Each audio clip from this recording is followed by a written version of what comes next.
Hallelujah. Amen. Hallelujah. Amen. Aragize neza umukozi w'Imana avuye hano. I thank you, God, servant. Aratwibukije amajambo y'Imana baza ko ninde azorenga wa musozi Siyoni. He was reminded that who can cross Mountain Zion? Ngo nuuma amaboko yiwe atigeze yandura. Only those with clean hands. Nibindi byinshi yagiye aradondagura. And many things he said, he listed. Ndazi ko bibwirwa bumva. I know that many are told. Umwe wese nukusuzuma ya majambo. Is to observe these words. Ichotuma utaduga umusozi. What can prevent you from climbing the mountain? Ariko ndazi intumbero y'uru rugendo turimo. But I know that the plan of this journey nukuduga umusozi kuko niyo nzira. It's for all of us to climb because that's the only path. It is the only path. It's for us to ascend the mountain going to heaven. Deka tuze twongere kwa yandi majambo. Let's go and add upon what he spoke of. Amajambo tugiye kuganira. The words we're going to converse on. Kugira ngo twongereze kuyamaze kuvugwa. To add upon what has been spoken already. Ni rikete ry'umukozi w'Imana Paulo. It is the letter written yandikiye aba-Efeso. Written to the Ephesians. Ikete Paulo yandikiye abanyefeso. The letter Paul wrote to the Ephesians. Igice kane. Ephesians 4. Tuza kusoma tuhereye ku murongo wa 17. Verse 17. Umutwe ndangamajambo w'ico chete. Changi ico cigisho. The theme of the letter. N'ubugingo bwa Kera. It is the old life. N'ubugingo busha. And a new life. Hallelujah. Amen. Hallelujah. Amen. Iyo umuntu avuga ati ngo ubugingo bwa Kera n'ubugingo busha. When we say a new old life, new life. Ni bintu bibiri bitandukanye. These are two things that are completely different. Ndazi ko iyo utafise umutima wo kwibuka. I know if you don't have a heart to remember. Ubugingo bwa Kera wari ufise. The life you had in the past. Utaraba muri ubu bugingo busha turimo. Before living in this new life. Ntushobora kutandukanya canke kurobanura. You can never create a difference between the two. No kumenya aho uhagaze ahariyo. Where you stand now. Kuhagaze mu mbande y'ubugingo busha. Or you are standing in a new life. Canke uhagaze muri bwa bugingo bwa Kera. In the old life. Paulo kugira ngo yandikire ikete yandikira abanyefeso. For Paul wrote the letter to the Ephesians. Hari intuma. There was a reason. Abanyefeso bari bayigishije cyane. The Ephesians were taught so many lessons. Kubwo iri jambo ry'ubugingo busha. This message of a new life. Kugira ngo babe mu bugingo bwa Kera bari to live the old life. Hanyuma babemo binjire mu bugingo busha. To live the old life bubaganisha mu nzira yo kuja mu ijuru. That bring to the path of heaven. Cha kibazo cyaje muri iri jambo ryasomwe muri Zaburi. Came earlier the read in Psalms. Libaza ngo ni bande sasa. The who. Deka tuze tusome ayo majambo. Let's go and read the word of God once again. Nabuze I said earlier. Abanyefeso kane. Ephesians 4. Igice cya kane murongo wa 17 niyo tuhera. Tugeze kuri Ephesians 4 verse 17. Tugeze 24. Until 24. Uri hafi asome.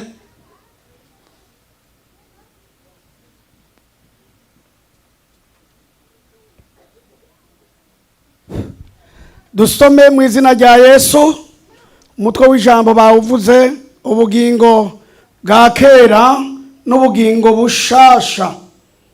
Haravuga ngo nico gituma mvuga ibi nkabishingira intahe mu mwami wacu ngo ntimube mukigenda nk'uko abanyamahanga bagendera mu bitagira ikimazi vyo mu bwenge bwabo. 18 Ivyiyumviro byabo biri mu mwiza batandukanijwe n'ubugingo buva ku Mana kubwo butamenya kuri muri bo n'ukugororoka n'ugukomantara kw'imitima yabo.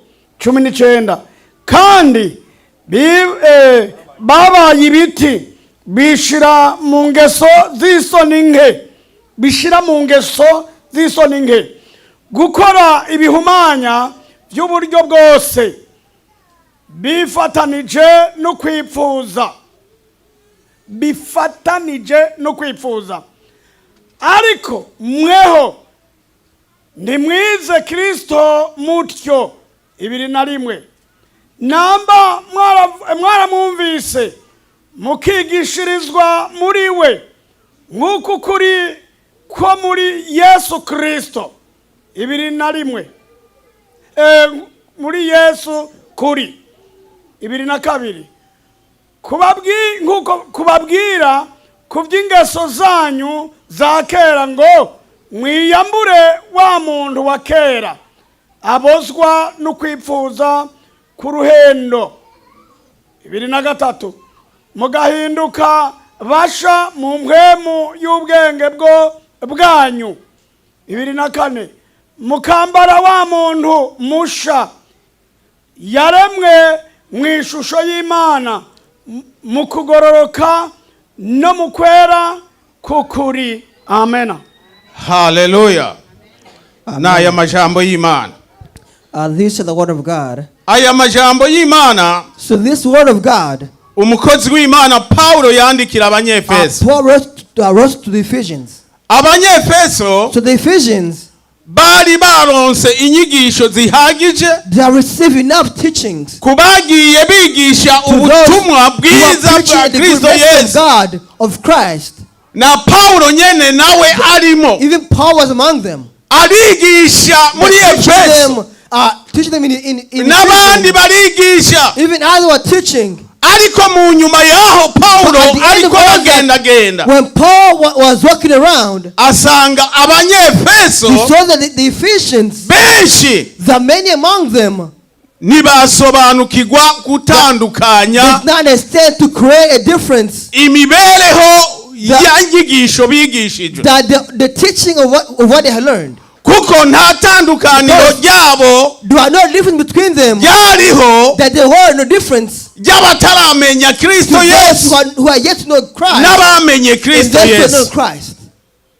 Paulo arandika irikete, Paul wrote this letter to them, agomba kubarobanurira, trying to make sure they understand, kugira ngo bobo abamenye Kristo Yesu, those who know Christ, just Christ, abagiriye kuri izo nyigisho, those who learn the teachings, batandukane n'abanyamahanga, that to be different than the Gentiles. Ariko iri jambo abanyamahanga, when you say Gentiles, those who don't believe in Christ, mu Kirundi, in Kirundi, n'ikinyarwanda ndazi ko, I'm pretty sure tulitahura cyo kimwe. we all understand it the same way.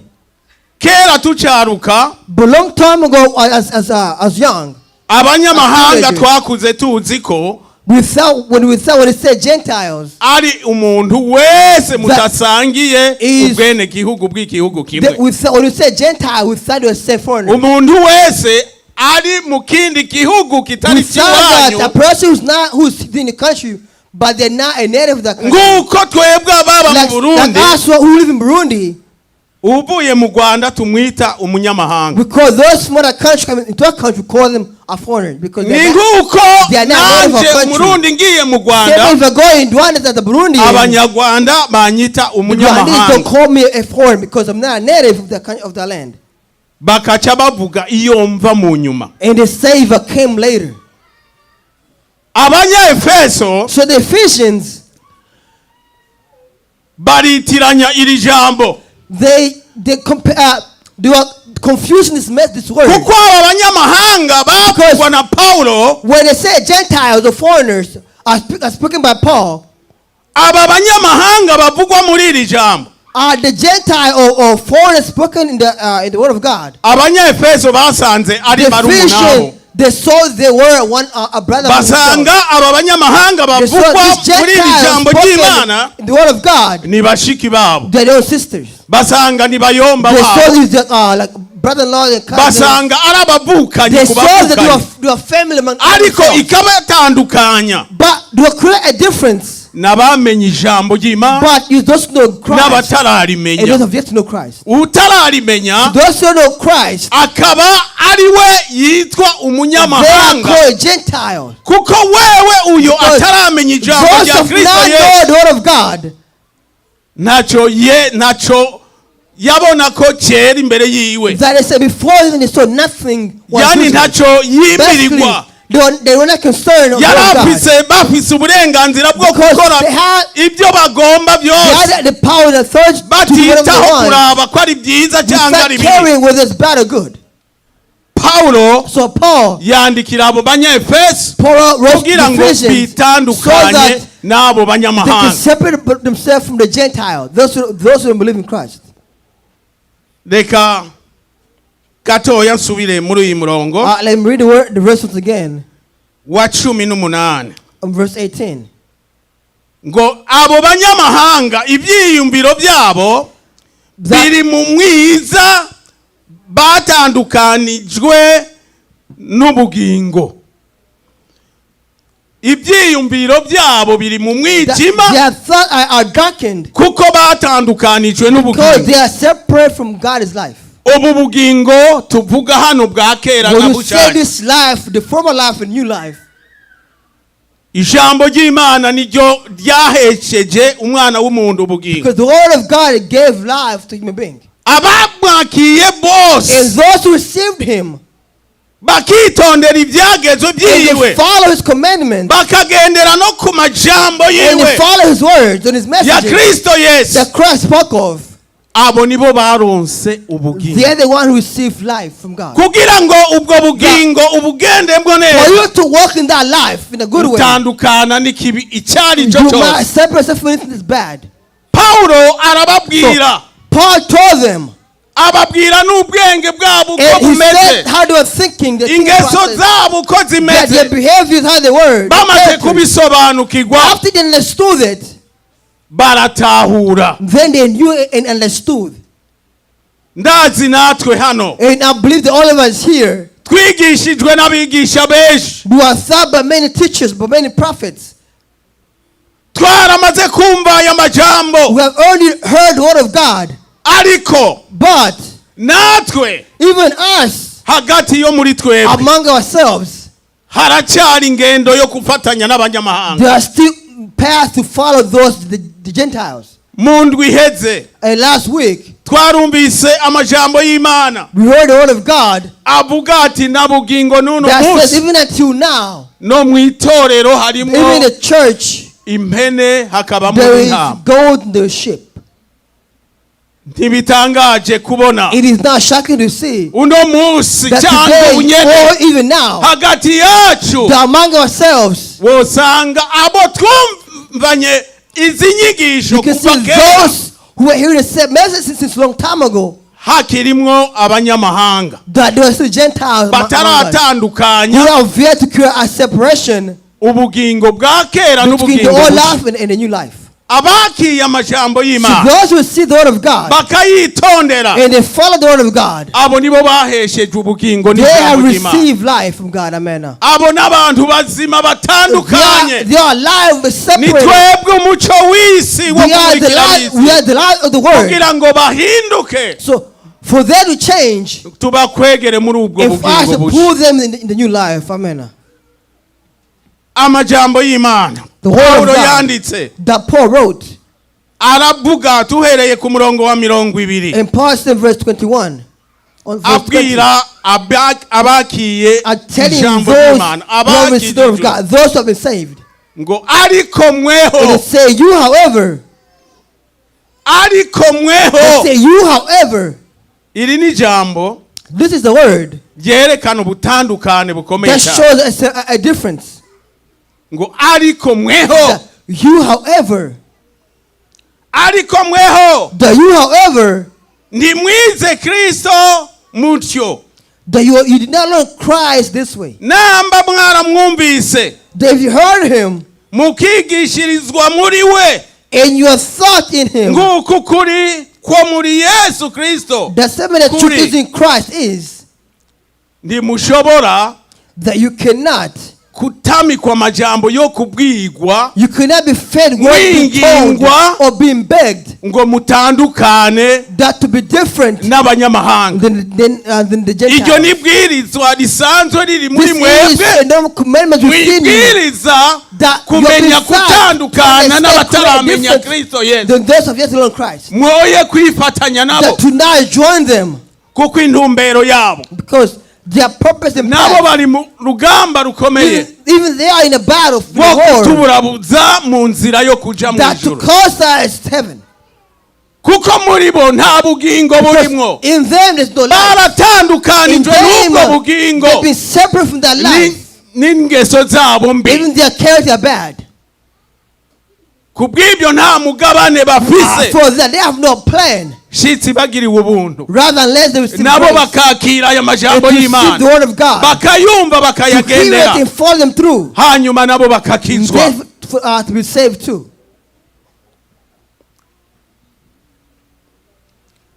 Mirongo ibiri na rimwe. Verse 21. Namba mwarumvise mukigishirizwa muri we nguko ukuri ko muri Yesu kuri kubabwira ku by'ingeso zanyu za kera ngo mwiyambure wa muntu wa kera abozwa no kwifuza k'uruhendo. Nukuvuga mwebwe abigishirijwe muri Kristo Yesu, That you were taught in Christ kandi mukanamenya ayo and majambo, you understood his words. kugira ngo mubwirizwe In order for you to be told kuva muri izo ngeso that to leave your old characters, z'uruhendo, the character of lies, uruhendo ruboza imibiri yacu. and lies that corrupt our bodies and souls. Umwana w'umuntu kunanirwa kumenya To not understand or to not know n'ikiboza umubiri that what wiwe corrupt their own bodies akakihurumbira. and to not follow it.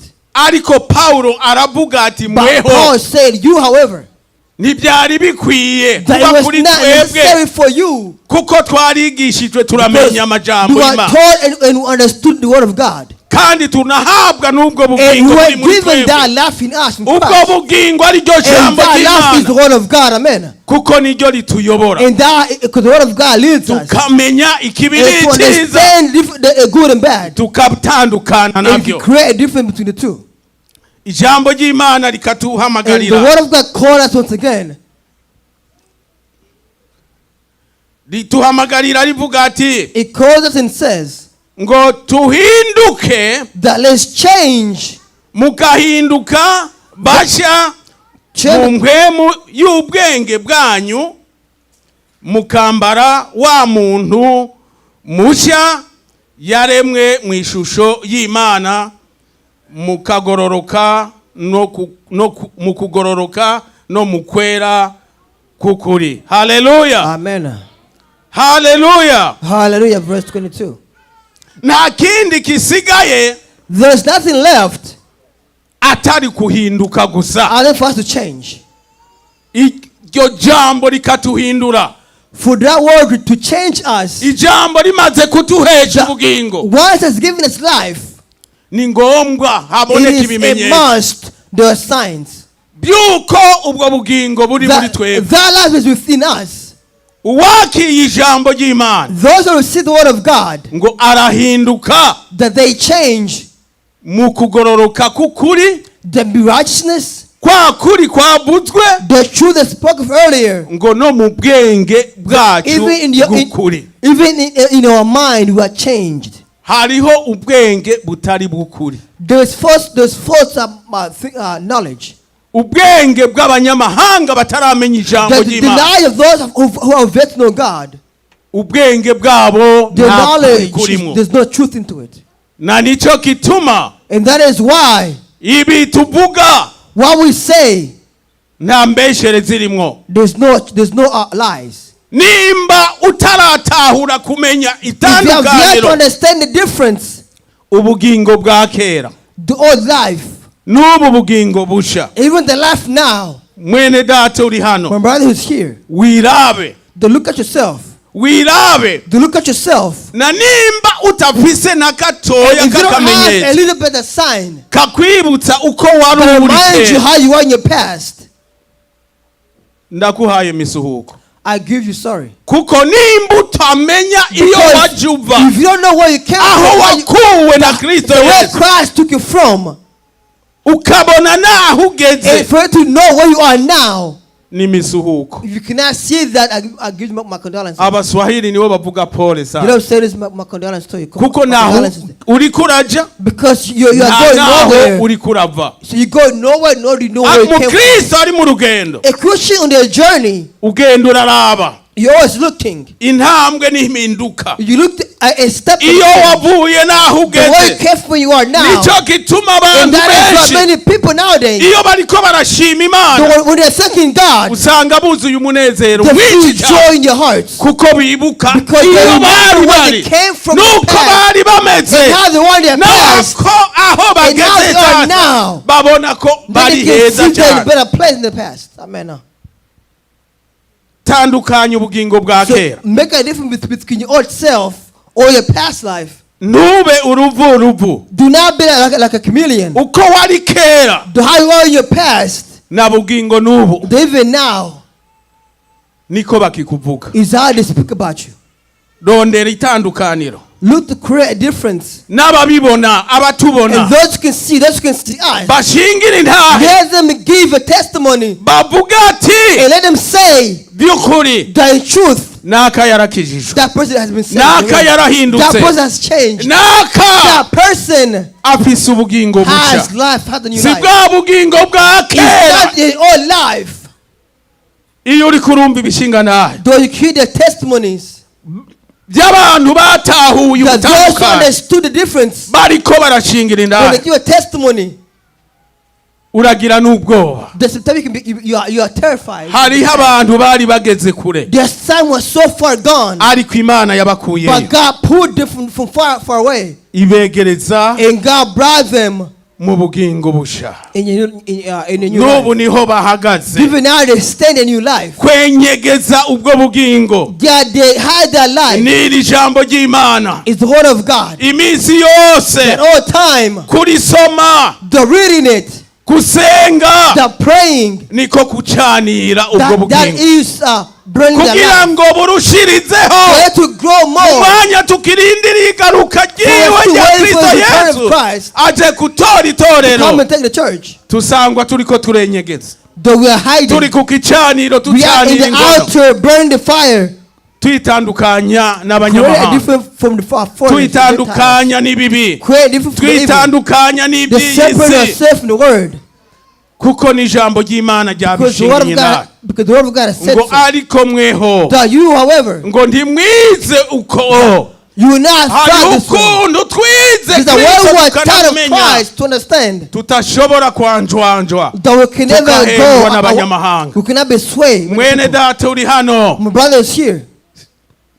amira ku ijambo ry'Imana That stick iri to the word of jambo God. ry'Imana nibwo bugingo Because the word of God is life. ijambo ry'Imana nibwo The buzima word of God is life. ijambo ry'Imana The niryo word of ridushoboza God is kugira ngo enabler tuzashobore for us kuvuga to kwa climb the musozi mountain of Siyoni Zion kugira ngo tugereyo. as we can arrive the Mount n'aya Zion. majambo y'Imana It's the word of God. abayumvise You've mwese heard it. Imana ibaheza God bless you. Amen. tugira tusenga Imana yo We're going to mwijuru. pray. mwene data uri hano If you are here, ubona ugeze hehe question is, where are you hagati now? y'ubugingo bwa kera Where are n'ubu you? bugingo busha The compared to all life in kandi your life. turabazwa And we abari ask muri ubwo bugingo busha those the new life. abandi bitezwe kuduga wa And many are ways musozi to come Mount ariko Zion. ikibazo The kirabaza question is asking is, ngo ni bande bazoduga wa so who musozi can come Mount ngo Zion? n'abatigeze All kwanduza those with clean hands. amaboko yabo All no with clean gukora And ibihumanye. have not done any